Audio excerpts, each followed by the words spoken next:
ये है AGT live 24/7। आप सब देख रहे हैं एजीटी लाइव 24/7। এই হচ্ছে AGT live 24/7। This is AGT Live 24/7।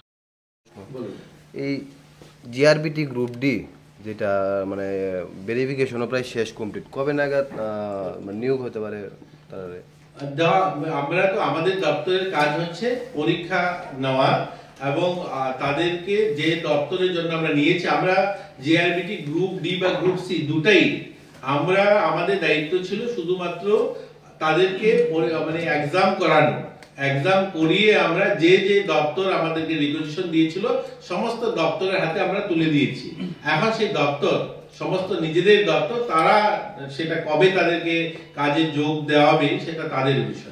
আমরা আমাদের দপ্তরের কাজ শেষ করে আমরা তাদেরকে সমস্ত দপ্তরের কনসার্ন যে দপ্তরগুলো আপনাদের ইয়াটা আছে, এখানে যারা খেলোয়াড়রা আছে, যারা বাইরের দিকে খেলার চান্স পায় বিভিন্ন খেলোয়াড় থেকে, সঠিক যারা খেলতে পারে তারা চান্স পাচ্ছে না, যারা পাওয়ার উপযুক্ত না তারা তাদেরকে নেওয়া হচ্ছে। অভিভাবকদের মধ্যে একটা এরকম খুব জমা আছে।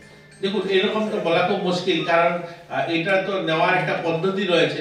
যেভাবে আমাদের কম্পিটিশন গুলো হয়, প্রথমত এনআরসিসি থেকে নেওয়া হয় না, প্রত্যেকটা আমাদের স্কুল স্পোর্টস বোর্ডে। বিশেষ করে দেখুন আপনারা, আমরা খেলাটাকে দুভাগে কিন্তু ভাগ করবেন, একটা হচ্ছে ফেডারেশনে আর একটা হচ্ছে স্কুল স্পোর্টস বোর্ডের মাধ্যমে। অর্থাৎ আমাদের স্কুল স্তরে আন্ডার 17 যে ছেলেমেয়েরা রয়েছে তাদের খেলা বেসিক্যালি সব মহকুমাগুলোতে খেলা হয়, জেলাতে খেলা হয়, জেলার থেকে সিলেকশন করে স্টেটে আসে, স্টেট থেকে সিলেকশন করে টিম বাইরে যায়।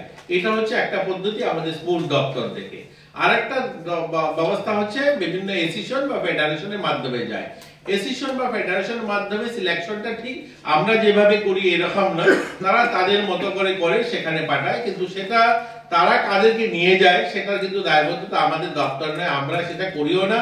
তাদের আর্থিক ভাবেও আমরা কিন্তু তাদের টিম পাঠানো বা আনা নেওয়া সেটা আমরা দিয়ে থাকি না, সেটা তাদের এসোসিয়েশন বা ফেডারেশন সেটার অর্থ তারা প্রোভাইড করে, অর্থাৎ তারা সেটাকে দেখে কিভাবে কাদেরকে নিয়ে যাবে কাদেরকে নিয়ে যায় না তারা।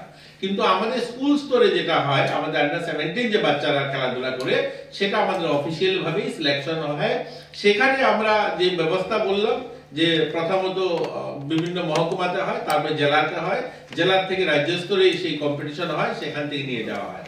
আর বাকি যেটা আপনি জিজ্ঞাসা করলেন যে ফেডারেশন বা অ্যাসোসিয়েশনের মাধ্যমে, সেটা তারা নিজেদের স্বতন্ত্র বডি, তারা তাদের নিজেদের মতো সিলেকশন করে।